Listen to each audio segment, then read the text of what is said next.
بصوا النهاردة احنا هنعمل أكلة أكيد هي مش اختراع، وعمرها ما كانت اختراع، بل بالعكس ده حب باقتناع. يعني طول ما انتي بتحبيها طول ما هتطلع معاكي حلوة. الكرومبة الحلوة ديت اللي خطفت قلبي. تعالوا كده نقطعها بعد ما نسمي الله بالطريقة دي كده. ايوه كده. تعالوا بس خليكم معايا. انا عارفة ان كلكم شاطرين وبتعملوا المحشي، بس ده عشق لا ينتهي. الكرومبة بتاعتنا حلوة، واكيد احنا محتاجينها في الايام دي. اكلة حلوة تسندنا كده.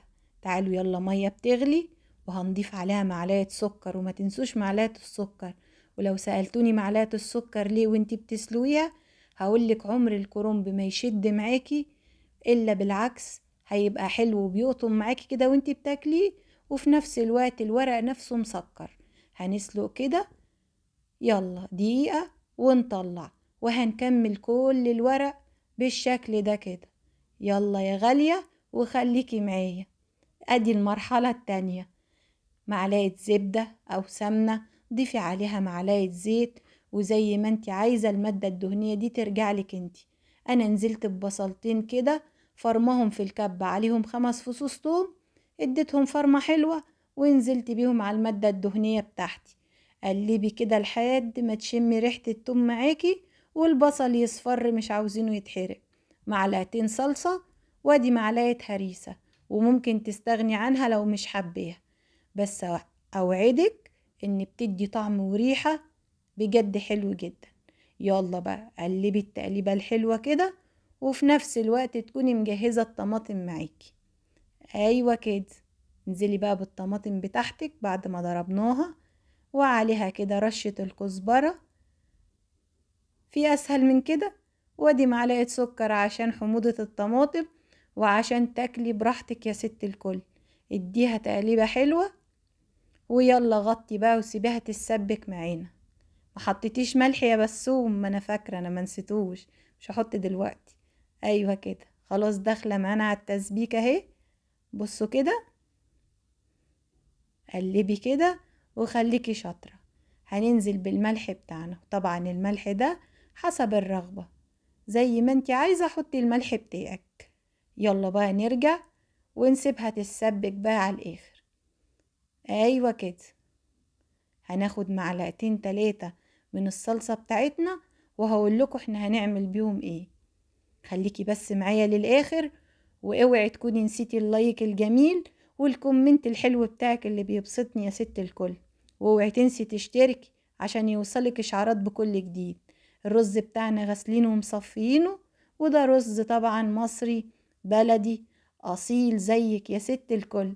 يلا بقى قلبي كده، وانا بحب اقلبه في الصلصة دقيقتين 3 كده، ونكون مجهزين الخضرة بتاعتنا وغسلينها ومنشفينها ومقطعينها، وننزل برشة الكمون كده قبلها، وننزل بالخضرة بتاعتنا.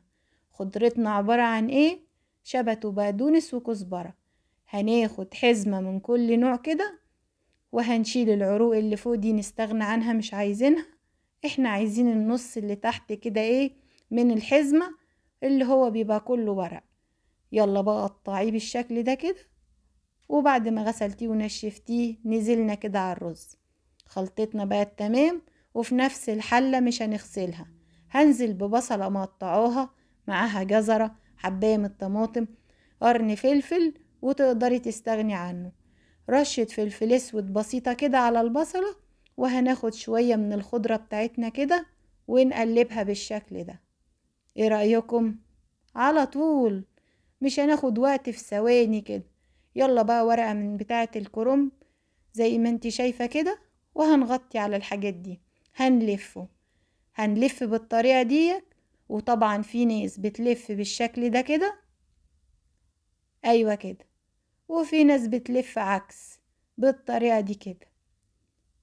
وانتي بتلفي كده او بتلفي كده، ليكي مطلق الحرية.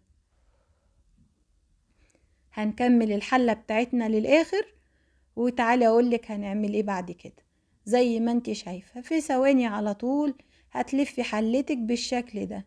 تعالي بقى مجهزين الشوربة بتاعتنا. شوربة فراخ، شوربة لحمة، زبطيها كده وزبطي طعمها بتحبي مرق الدجاج تحطي عليها، ما بتحبيش حاجة ترجعلك. وهننزل عليها بمعلقتين الصلصة اللي احنا كنا شايلينهم. ويلا كده هنزود المحشي. زودنا المحشي ايه؟ زودنا زي ما انت شايفة كده. واول طبقة من المحشي بتكون الشوربة تحتيها، ما بنغطيش المحشي بالشوربة. معلقة سمنة بلدي من على الوش كده. وطبعا اختياري، ولو عندك ليا مش هتقول لا، ده هتبقى الطعم احسن واحسن كمان. يلا بقى تغلي كده المحشي معانا زي ما انت شايفة. وبعد ما يغلي ب10 دقايق هتوطي عليه لحد ما يتشرب. بس سيبناه يتشرب. جهزي بقى الصينية وانزلي بقى بحلة المحشي المتينة.